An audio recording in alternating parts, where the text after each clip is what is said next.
Trump gana el caucus de Iowa cuando comienzan las elecciones de 2024. El primer candidato de nivel se retira. El expresidente Donald Trump dominó el lunes por la noche el caucus de Iowa en la primera contienda electoral de 2024, confirmando su papel como favorito en la batalla por la nominación presidencial republicana. Dijo Trump a sus seguidores en su victoria: "Realmente creo que este es el momento para que todos, nuestro país, queremos unirnos, ya sean republicanos o demócratas, liberales o conservadores. Sería muy bueno si pudiéramos unirnos". El candidato presidencial republicano, el expresidente Donald Trump, habló en una fiesta nocturna del caucus en Des Moines, Iowa, el lunes 15 de enero de 2024. Trump logró la victoria y obtuvo más del 50% de los votos.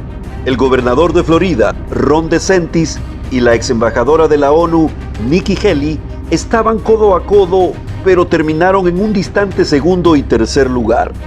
Una medida significativa del estado de ánimo entre los habitantes de Iowa que resistieron el frío intenso para asistir a las asambleas electorales provino de una encuesta de AP Podcast a 1,500 personas que planeaban participar.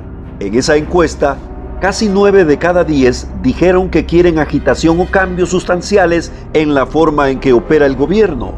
Trump fue enaltecido por los evangélicos blancos y una encuesta de entrada de CNN mostró que el 53% del bloque de votantes respaldaba al expresidente. El analista político David Brody dice que en un knockout técnico de Trump en Iowa mejoró su desempeño entre los evangélicos en respecto a 2016. Duplicó sus resultados entre las mujeres desde el 2016, 24% a 48%. Ahora es más fuerte que nunca. Las cifras de Iowa en todos los ámbitos son absolutamente asombrosas. Según un recuento de Associated Press, DeSantis superó a la gobernadora de California del Sur, Nikki Haley, en el segundo lugar.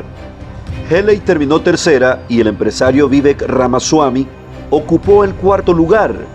El recuento de AP le dio a Trump más de la mitad de los votos, 51%, DeSantis 21.2%, Haley 19.1% y Ramaswamy 7.7%. DeSantis dijo después de que llegaron los resultados que estaban prediciendo que no podrían obtener su multa ahí fuera de Iowa, pero dijo que gracias a su apoyo, a pesar de todo lo que les lanzaron, todos contra nosotros, nos han quitado el billete de Iowa. Ramaswamy se retira y respalda a Trump. "No logramos la sorpresa que queríamos dar esta noche", dijo.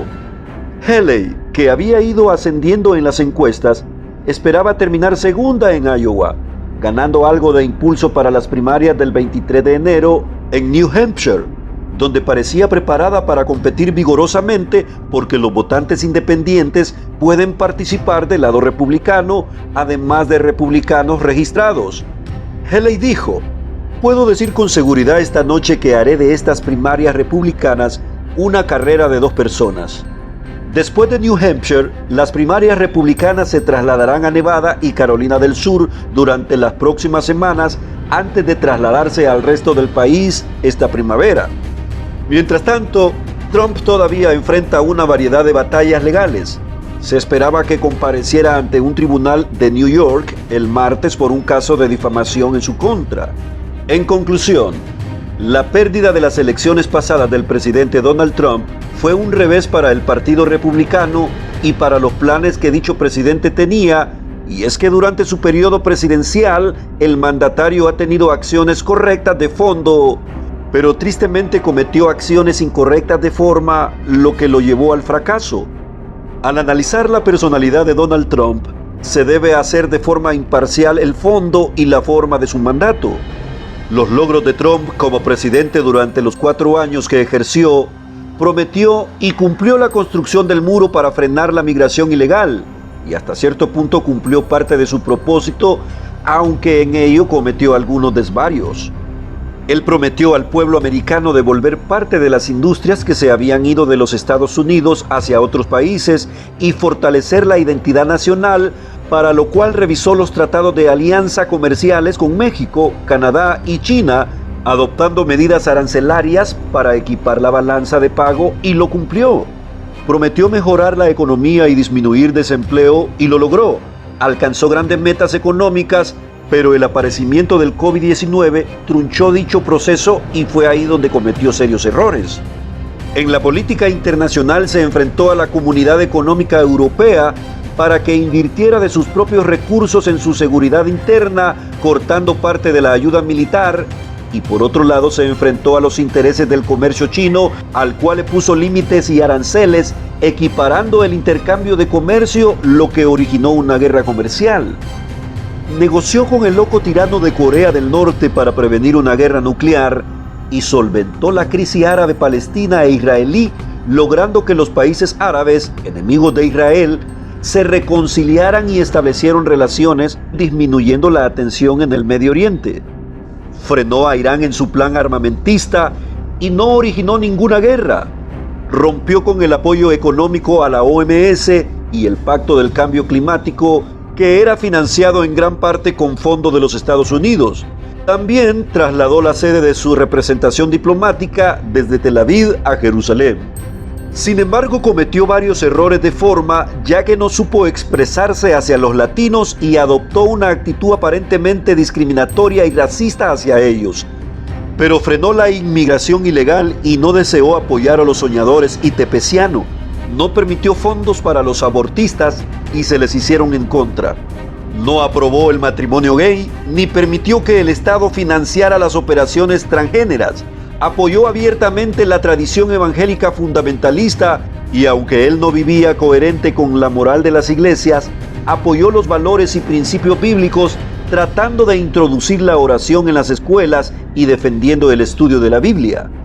Todo esto le creó muchos enemigos dentro y fuera del mundo, principalmente aquellos que son escépticos, ateos y promotores de los antivalores, pero lo peor de todo fue su falta de sabiduría en la forma de hablar, escribir y expresarse, manifestando una actitud de soberbia y terquedad que tristemente le dio el tiro de gracia a sus oponentes para hacer el escarnio de él, porque no supo enfrentar la realidad de la pandemia del coronavirus y tampoco aceptó consejos, por lo que cometió muchos graves errores de estrategias que a la larga le pasaron factura. Su arrogancia y la falta de humildad, así como su soberbia y terquedad al no dejarse guiar por sus consejeros, lo llevó al fracaso, saliendo de la presidencia por la puerta estrecha. Si Trump hubiera sido un poco más astuto y diplomático, de seguro hubiera ganado las elecciones, pero como dice el refrán, por la boca muere el pez, y eso fue la causa de su derrota. No cabe duda de que sus intenciones eran buenas, pero sus actitudes no fueron correctas y a la larga no solamente perdió el poder, sino que tristemente echó por tierra alguna de sus aspiraciones y salió como el malo de la película. No hace falta ser muy inteligente para darse cuenta que muchos medios de comunicación están siendo manipulados abiertamente contra el presidente Donald Trump. La pregunta es, ¿por qué se hace un juicio parcializado sobre la gestión de presidente, afirmando que todo es malo y no reconociendo nada bueno? No cabe la menor duda que detrás de la campaña contra el expresidente de los Estados Unidos hay poderosos intereses creados que tratan de comprar la verdad para convertirla en mentira. Aunque Trump haya cometido errores, su defensa a la identidad nacional y los valores cristianos se hace acreedor de nuestra admiración, porque tristemente los demócratas han tomado una posición ambigua, muy inclinada a la izquierda, y se amplió apoyo a todos los movimientos que promueven los antivalores, y como fiel a nuestros principios, no debemos ni queremos apoyar a ningún candidato que socave los valores de Dios dentro de la sociedad, sin importar de qué partido es. Amado hermano y amigo, recuerde que Dios también está en la noticia.